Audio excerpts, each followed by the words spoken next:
on tour at the moment? I keep seeing some stuff on your social media pages about We shows. just wrapped up last week, and then we start again on Monday night. Actually, we head out to Toronto. Oh, okay, cool. So how's it all been going so far? Because obviously, this last 2 years, it's been a bit of an anxious period. So how's it all been going so far? It's been great.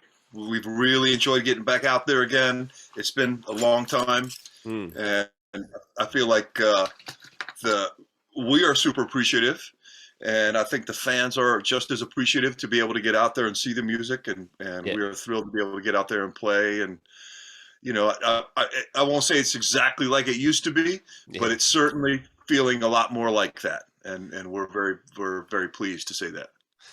With this new record as well, I guess you guys were sort of working on this as during the last 2 years, right?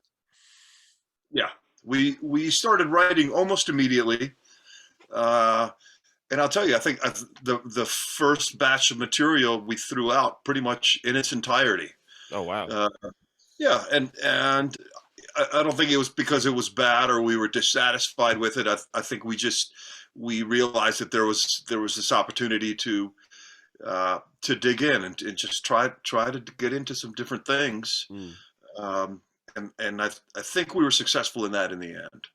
Yeah, I mean, I've had a good chance to preview the new album, and obviously there is some sort of different elements in there as well. I guess this is what you were kind of trying to achieve with this new album, trying to do some different new things as well. Of course, we always try to.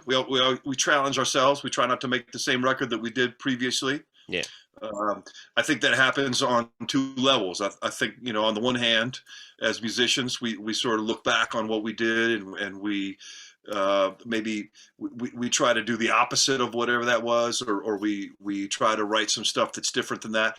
But I also think it happens on a sort of a subconscious level. At this point, we've been a band together for 31 years now, which is wow. amazing to say. Um, so I think the four of us get into a room, we sort of share the same brain in a Mm, way, yeah. and I think subconsciously we're also sort of challenging ourselves to try to create a new piece of art. That sort of longevity as well, the fact that you guys have been around for so long and together, because for the most part, you guys have had not much of a change of a lineup as well over the years, which is really rare to see. Has it become easier for you guys to sort of get into that creative space, or has it become more difficult to come up with like new and fresh ideas? I think the creative process is where it always has been, and that's where the four of us get together, and we just jam. We start Mm, kicking around ideas, and we record most everything that we do. And so, in that regard, I think it's pretty much as it was before. yeah, Um, I think the difference this time around, though, was the fact that we weren't able to take these ideas and play them on the road.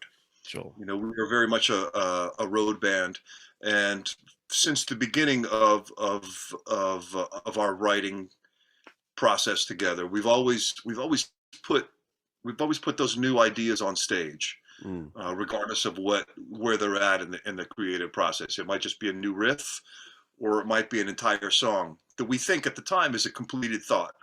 Um, the cool thing is that we put those ideas on stage, and immediately we have an idea of how that song is going to play. So as a drummer, I know right away if the tempo is where it needs to be.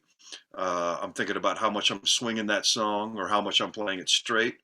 Uh, I can tell right away when we get up there on stage if that was the right choice. mm, And so immediately we start kind of you react to what you did. So you might make subtle changes in the performance of that song, or we might make major changes at the end of a tour. We might say, hey, that thing that we were doing, that whatever we might be calling it, Saturday Jam or whatever, hey, yeah. on Saturday Jam, let's don't do that second riff. Let's try to do a different idea.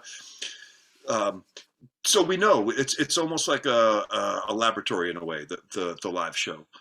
We didn't have that opportunity for this record. Yeah. We really kind of had to rely on our instincts.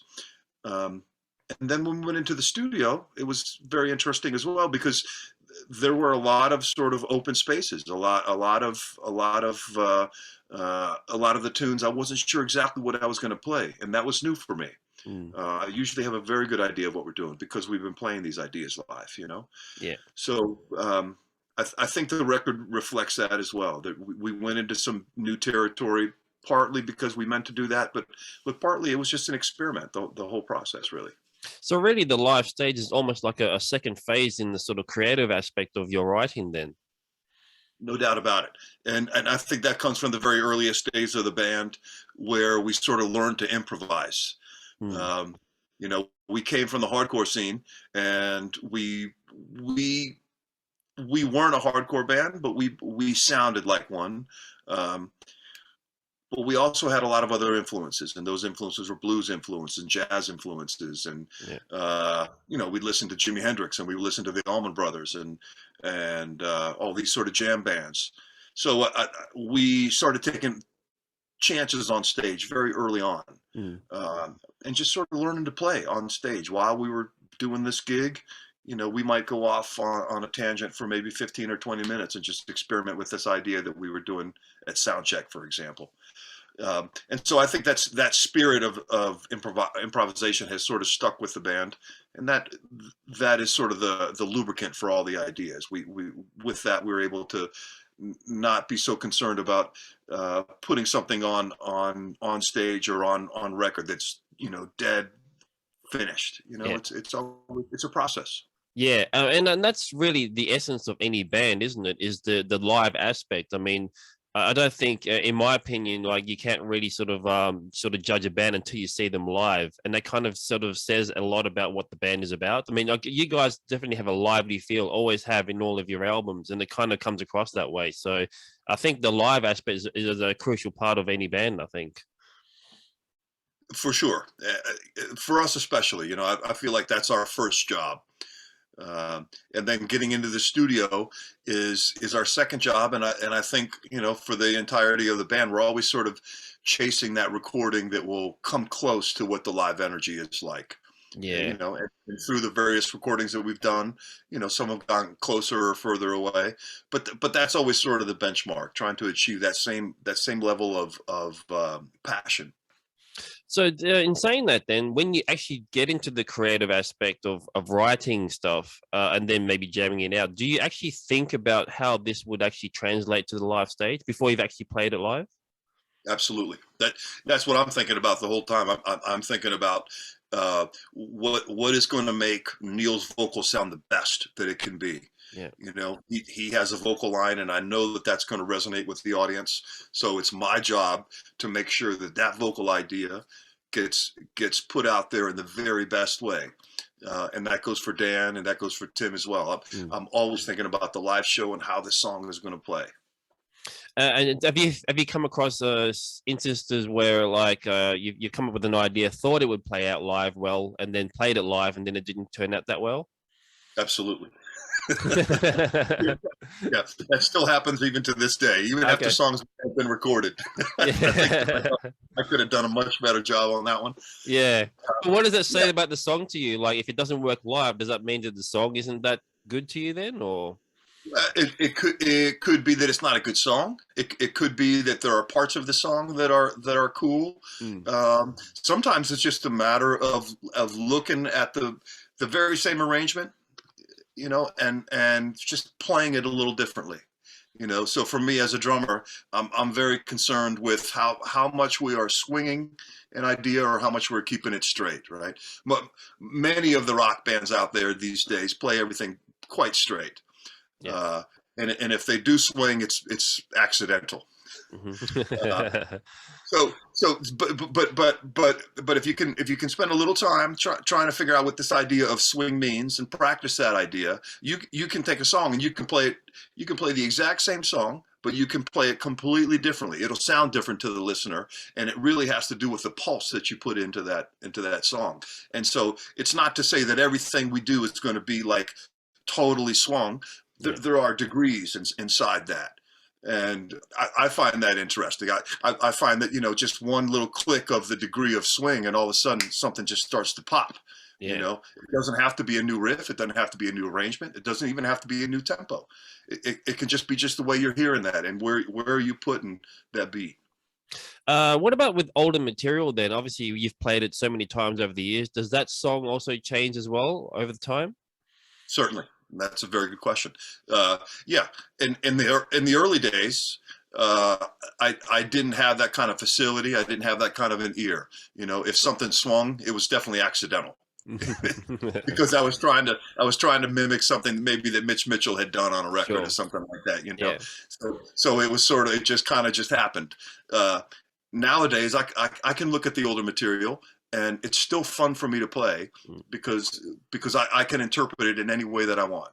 And that's kind of my favorite thing about being in this band is that we can get we can get up on stage and we can play a song that's 25 years old and I can find a totally new thing to put in there, a new feel in it, and that you know, and it might but just be like a little thing. It doesn't necessarily have to be a huge part, but Mm. it can just be a little piece of information that I put out, and maybe only the four of us hear it, but that gives that song that intensity or that little edge that night. Yeah, cool. And what about the so they're back to the new album, Sunrise and Slaughter Beach. And the first time I heard that title, I was curious where that came from because obviously the artwork is quite interesting as well. And I'm wondering how are the two tied together? Well, we really have to talk with Neil about that because Okay. he fortunately he is the lyricist in the band and he comes up with a lot of the artwork concepts as well. Yeah, yeah. I can tell you a little bit about Slaughter Beach though, and when you hear that name, it sounds very powerful and it Mm, sort of sounds terrible at the same time. yeah. Um, but Slaughter Beach is actually a beach that's quite close to our homes in a very small state called Delaware. Okay. Uh, which is actually the first state, believe it or not. Delaware was the very first state here, All right. and it was the first colony as well. So by North American standards, anyway, it's an old place. Mm-hmm. And so Slaughter Beach is a beach on the beaches of Delaware. Then it's a beautiful place. Uh, and there are a lot of stories as to how Slaughter Beach got its name, and some of them are more terrible than others. I can imagine. But you know, it sort of just encapsulates I think a feeling or an idea, and that's what Neil is so good at. Just he can take the name of a place, and you know, maybe it's a place that we grew up with and we knew all about, but when you say it to somebody else, it sounds wild. You know, Yeah. there's another example in one of our older tunes. Neil makes reference to a place called Montgomery Village. Mm-hmm. And Montgomery Village it's just a little town up the street from where we went to high school. But when you say it to somebody else who has no idea what that is, and you weave this sort of tale around it, Yeah. it becomes a really heavy place. And so I think in some ways Slaughter Beach is the same kind of a concept. Okay, cool. Now back to the live aspect again. I think it's been a while since we've down in Australia have seen you guys. Has there been any talk? Obviously, you guys are back on tour again. Are you guys sort of thinking about coming down here again? Of course, we would love to. In fact, the tour that we were supposed to embark on just before the whole pandemic happened was Australian Download. Ah, right. Okay. Yeah, You yeah. remember those days, Yeah, right? yeah. I remember them, sadly. Yeah. And I can remember very specifically, you know, it was like everything was going down, man. Everybody was getting sick and places were closing up, Yep. and we still hadn't heard whether or not we were going to do Download or not. And we were, of course, very excited to go to Australia. We love it down there. Mm. It's a beautiful place, and I think very few people in the world appreciate rock and roll the way Australians do.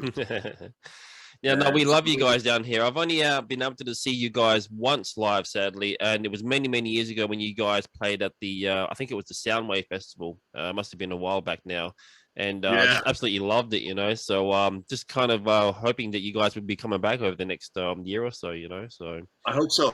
I hope we can get down there next year. That would be great. We very much enjoy playing Australia. We miss visiting with you guys. Well, yeah, thanks for your time, man. That's it's been a great chat, and hopefully everything's going well on your end. You know, with the touring and all that kind of stuff. It's been a rough couple of years, I know. So Yeah, it's been pretty wild, but we're very happy to be out there again and playing music.